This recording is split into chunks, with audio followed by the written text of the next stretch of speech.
Isang sikat na flip-top rapper ang inaresto sa bypass operation sa Makati City. Siya si Marlon Peroramas o mas kilala bilang si Looney. Members of Makati's Drug Enforcement Unit have arrested the rapper Looney. Nakuha na sila ng ilang pakete ng droga. Miyerkules ng nakalang linggo nang maaresto si Looney at 4 na iba pa matapos makumpiskahan ng push or high-grade marijuana. Bagamat makulay ang mga babalat, alam mong mahusay ang pagkakalahad. Mga tunay na ganap, isinulat ng parap. Kaya wag ka nang magulat kung magtutugma lahat, sapagkat ito'y galing sa memorya. Isang napaka-importanting na istorya. Ito ang aking personal na testimonya, pangontra sa mga ignorante na teorya.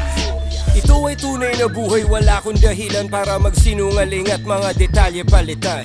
Ito ang kwento kung paano kami tinaniman ng marijuana ng mga parak na mukhang Taliban.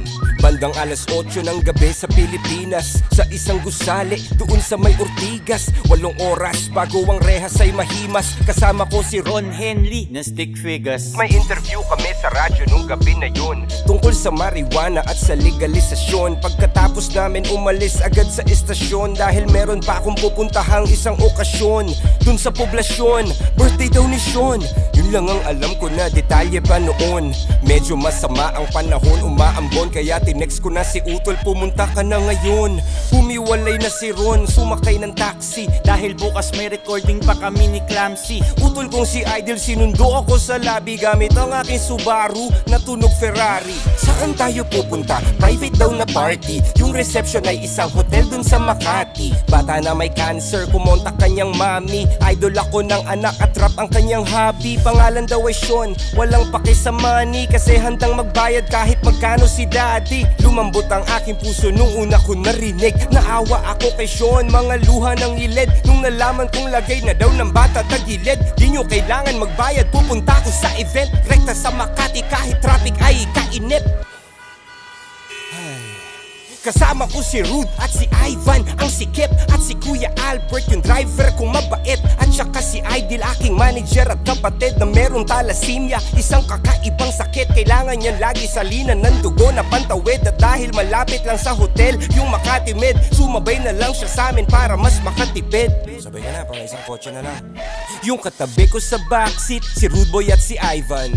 Documentation, security at hype man. Balay siksikan kami sa aking chikot. Wag malikot! Tatlo kaming mga lalaki sa likod. Pagdating sa Makati, sakto lang yung timing. Nag-text na rin yung mami at nagsabing nag-start na daw yung party, sa basement daw yung parking. Salamat sa pagpunta, pasok lang kayo darling. Pagbaba ng kotse, hinanap ko yung main floor. May nagpalitrato sa tabi ng elevator. Idol, pwede favor, baka pwede magpa-picture, kasi idol na idol ka talaga ng anak ko na grade 4. Nag-selfie kaming dalawa sa kanyang Razor, tapos tinutok sa akin yung baril ni Terminator. Pero bilang narrator, lagyan natin ng flavor para di masyadong halata yung trauma ko na major.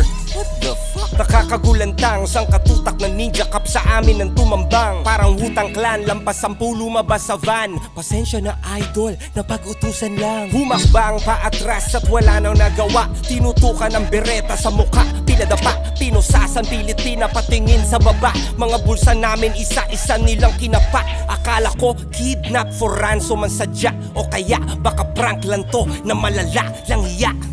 Dapa! Kamay sa likod, sa baba! Dapa, sabi!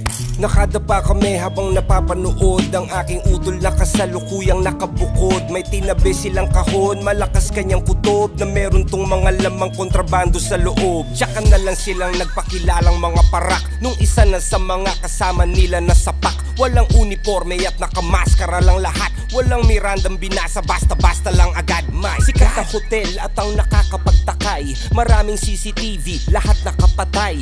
Wala man lang bodycam na nakalagay, kahit kuha man lang ng cellphone gamit kamay. Sabi daw ng pulisya, sakin daw nakumpiska, pero di makumpirma, kasi walang kahit ni isang saksi na pumirma. Walang video ng palitan magmula nung umpisa. Kung under surveillance pala, dapat may footage ka. Diba? Kung Kung under surveillance pala, dapat may footage na. Kung normal na tao, nagpa-viral pag nahuli siya, paano na lang kaya kung si Looney pa? Nung nasagot ko yung pideya at aking kinundina, mga ulo nila biglang nagkaroon ng bumbilya. Para ma-promote sa pwesto, ako ang pinuntirya ng mga ninja cops na gustong magbida-bida. Diba? Bigla silang nakaisip ng ideya, kasi napanood nila yung live ko sa pideya. Nung binan nila yung kantang Amats dahil sa tema, pero Maria Hiwaga ni Sasa, walang problema. Aba punyeta, talamak na ang taniman. Bypass daw kaso bakit parang madalian? Diba dapat pinaghahandaan yan at kalimitan? Minaman-mana ng malayuan malapitan. May mga kamera na nakatago sa pagitan, kaya medyo weirdo kasi walang video ng palitan. Akala ko ba bypass to na malakihan? Nakakapagtaka lang kaibigan. Gusto mong maintindihan at mabatid? Gamitin mo lang ang sentido kumon kapatid. Para sa 100,000 magpapakaastig, kayang-kaya ko yung kitain ng 1 gig. At kung pusher man ako ng sinasabi nilang weed, bakit naman ako pa mismo maghahatid? Ni hindi nga ako lumalabas ng bahay tsaka bi. Hira mo makita sa kalsada tumawid. At bakit ako magbebenta sa di ko kakilala? Kung sa eksena ko ay maraming nagmamariwana, bakit ko papahirapan ang sarili ko habang sinusugal ang karerang matagal kong pinagsikapan? Bakit isasama ko pa yung kapatid kong may karamdaman at cameraman para mag-vlog ng kaganapan? Walang saysay na mga paratang pawang haka-haka lamang para pangalan ko ay urakan. Alam ko meron akong mga paanan na natapakan, ngunit di ko yun sinasadya. Ako ay tao lamang, pinaglaban lang ang paglikha ng merong kalayaan. At kung yun ay masama, yun lang ang aking kasalanan.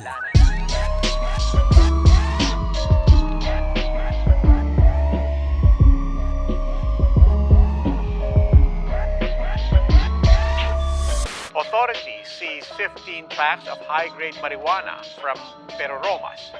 The rapper is denying the allegations against him. He says he may have been framed.